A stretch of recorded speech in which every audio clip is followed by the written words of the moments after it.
Half a day students, we're going to be going over multiplication of real numbers today. This is section 2.5 in your book. Some words we should know and probably words you've used before, but we want to get used to using them more often in math, are product and factor. And I actually think these are best explained with an example. So we multiply 2 and 5 to get 10. The two things that you're multiplying are your factors. So these two are actually both your factors, 2 and 5. The answer that you get from multiplying is your product. Okay, and again, there can be more than two factors. If I had 2 times 5 times 5, I would have 3 factors, and my product instead would be 50. Okay, some properties of multiplication that we're going to be going over are the commutative, associative, identity property, zero property, and property of opposites. We'll be going over that in the next few slides. So positive or negative. Since we're dealing with real numbers, this includes negative numbers, right? It also includes fractions and decimals, but we'll just be mostly concentrating on simple fractions and integers, which include positive and negative numbers. So whenever you're multiplying things with the same sign, positive times a positive or a negative times a negative, they're going to equal positive. So same sign is positive. Different sign means negative. A positive times a negative or a negative times a positive, they both equal to a negative. What about if you have more than 2 factors? So this I have 7 factors. So what I'm going to do is actually you can either do them one at a time or you can do them separately. Doesn't matter. I can say, okay, I have positive times negative, that's a negative.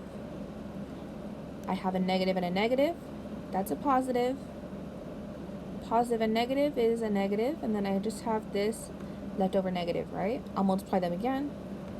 Negative times positive is negative. Negative times negative is positive. And if I was to multiply these two, negative times a positive would be negative.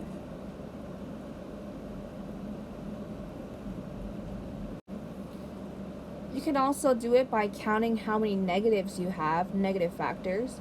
So if you have an odd number of negative factors, it's going to be negative, right? See this? It has one negative factor, it's negative.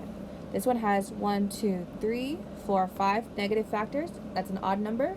So this is actually going to be negative. If you have an even number of negatives, they cancel themselves out, right? So if you have an even number of negatives, it'll be positive. Example 1, multiplying real numbers. So now we have 3 factors. We're going to find the product. I'm just going to do it one by one. Okay, so negative 3 times 4. It's a negative times a positive, so I know that's going to be negative, right? And 3 times 4 is just 12. Multiplying that by negative 2. And again, we're still following PEMDAS. Since it's all multiplication, I'm just operating from left to right. But we're going to see what the properties of multiplication. If it's all multiplication, we can actually change the order, but we'll get into that later. So negative 12 now times negative 2 is going to equal to negative times negative, first of all, is positive. 12 times 2 is 24. And you can either leave it as plus 24, but a lot of times we just like to leave it as 24. It's implied that it's positive already. Okay, so now we're going to look at a fraction. Negative 1/2 times negative 2 times negative 3. If I was to multiply these two, we're using a very simple fraction. This isn't like the most simple fraction, right? Negative 1/2 times negative 2. I know this is going to be positive, right? So it's going to be positive 1/2 times 2. Whenever you're multiplying 1/2 times anything, you're just taking half of it, and half of 2 is just 1. So we have 1 times negative 3, which is positive times negative, negative 3. Okay, looking at this last one, I actually wasn't able to put this, but negative 1 raised to 4. So with negative 1 raised to 4, I know through exponents that this just means negative 1 multiplied 4 times, right? Negative 1 times negative 1 times negative 1 times negative 1. And again, I can do them by pairs or just do them one by one. There's an even number of negatives on multiplying, so I know it's going to be positive. Okay, or you can just say, okay, -1 times -1 is +1. Same thing again, that's +1, and that just comes out to 1. So the same thing goes if you have a negative factor, or you have a negative base inside of parentheses raised to an odd exponent, it's going to be negative. If it's raised to an even exponent, it's going to be positive. Now we're looking at when we have variable factors. So if I was to have something like this, I'll actually just leave it with my variable in my expression, right? So -2 times -x. I'm going to simplify this just by combining them into one term. So if I say, okay, negative times negative is positive. So I have positive 2 times x is just 2x. I can just rewrite it as 2x. You can omit this step altogether if you don't want it. Okay, so 2x.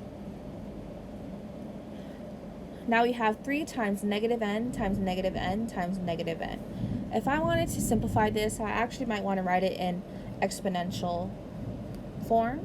So I know -n times -n times -n is -n in parentheses raised to the 3rd power, right?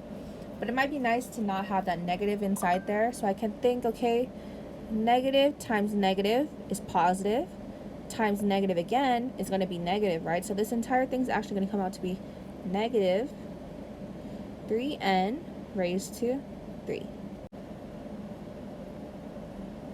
Okay, now looking at letter C, -1 times -a. Negative times negative, I have an even number of negatives, so there's 2 negative signs. That's just going to be positive. 1 times a is just a. This one I'm actually going to use as -y raised to 4 again. Okay, this is similar to what we had last time, but notice that now my negative's outside my parentheses. So this negative is actually the same thing as -1 times y raised to 4. So I'm actually going to multiply that at the end. Y raised to 4, I can just rewrite that, simplify it as y raised to 4, right? And since the negative is outside my parentheses, I'm actually just going to apply that at the end. I only have one negative sign then. So that becomes that. So again, odd number of negatives.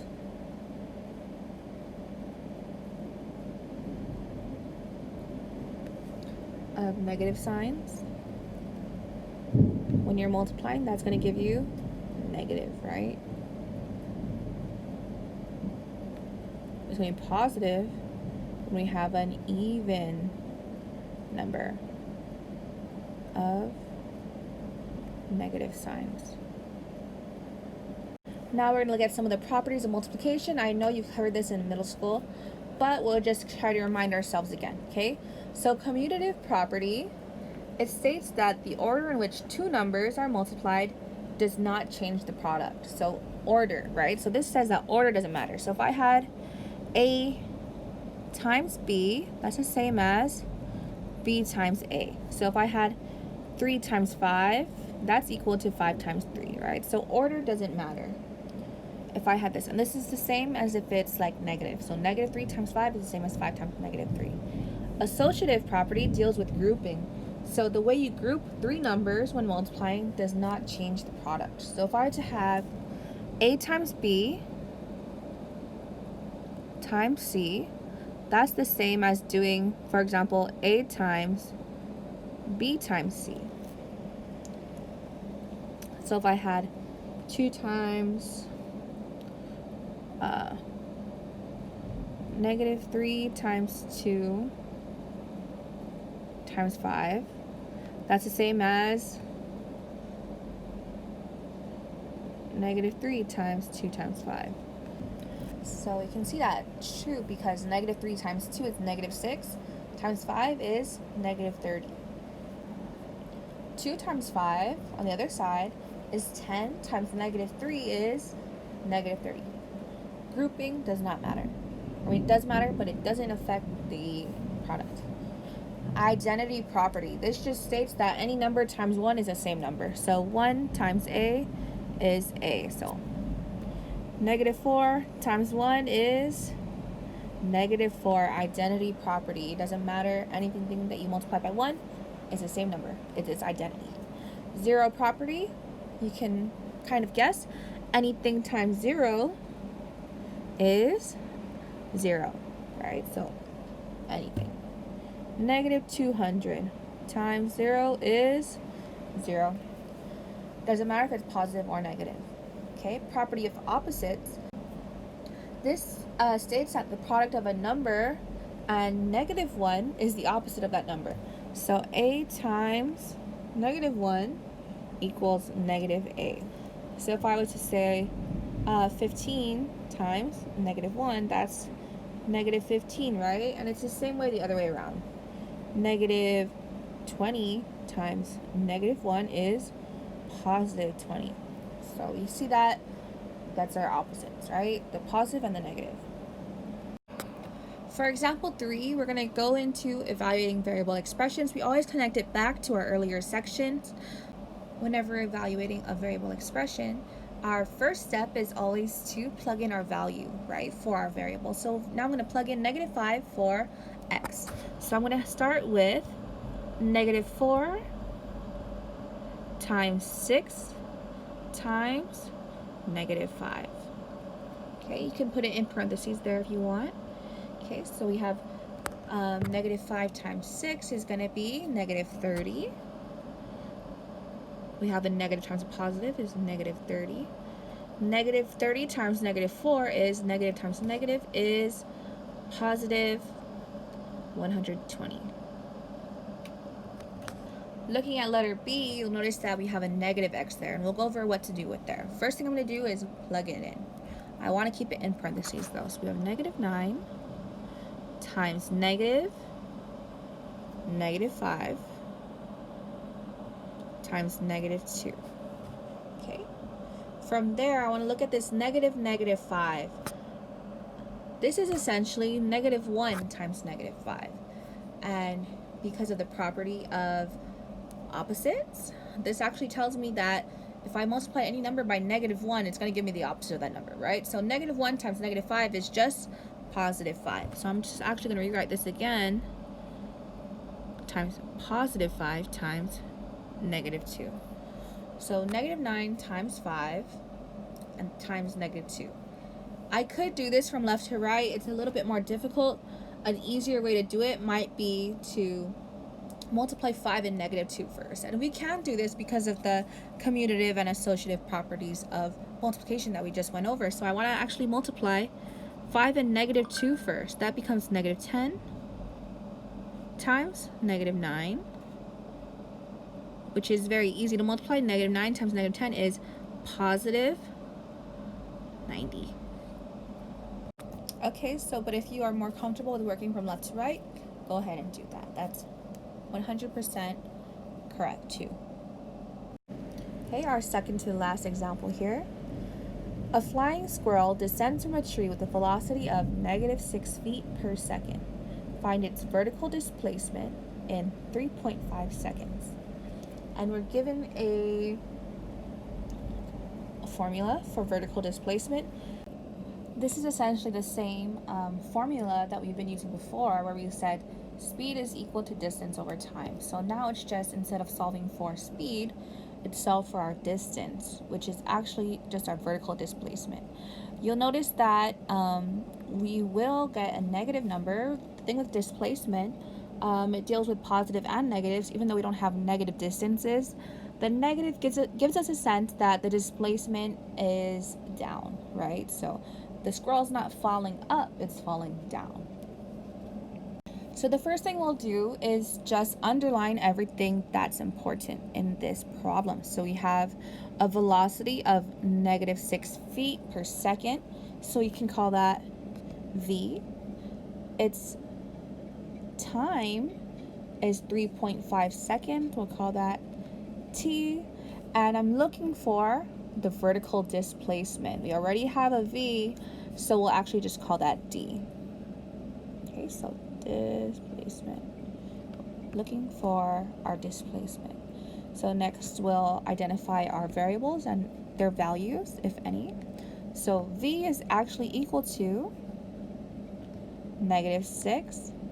T is 3.5. we want to make sure they're using the same unit, right? We have seconds and we have seconds, feet per second. That's important.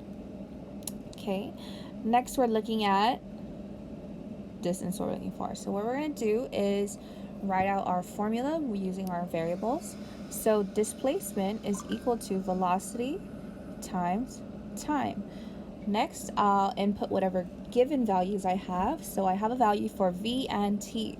So d is still unknown, so that remains a variable, equals -6 times 3.5. Now all I have to do is multiply these two factors. One of my factors is a decimal, but it's 0.5. So 0.5 ones I'll actually just think of, so I'll have 3 of -6, and then I'll have actually a half of -6.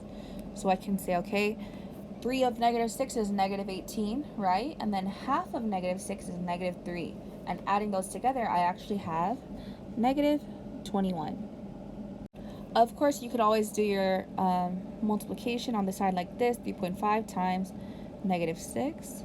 6 times 5, 30. 6 times 3 is 18, plus 3, 21. Carry the decimal, so we have -21. Same answer.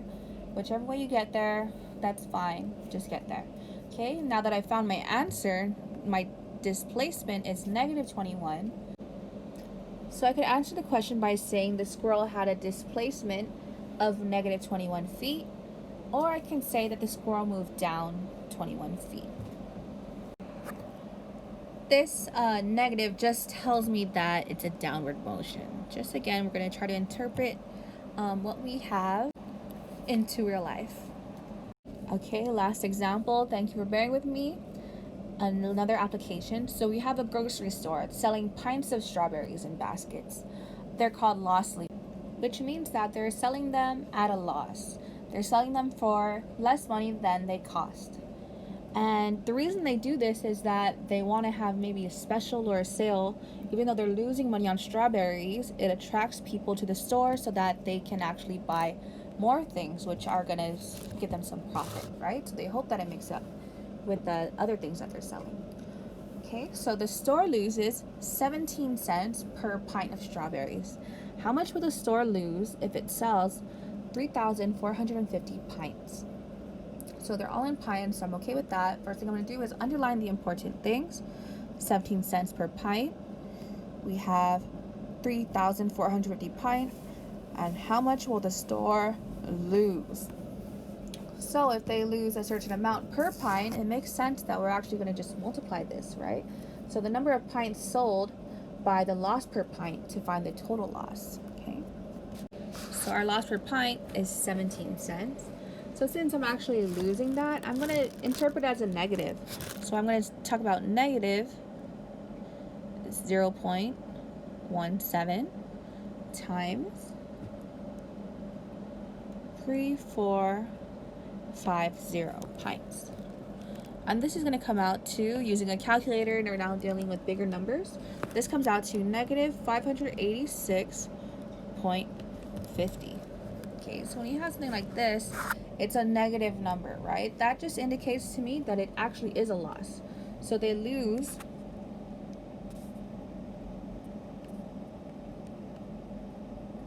$586.50. And when I'm writing my sentence, I want to be kind of careful about how I present my number. So if I say the store will lose -$586, that sounds weird, right? It sounds like they're possibly actually gaining money. So you want to be careful with how you present your answer. And that's it for this section. I'll be sending you an assignment. Thank you.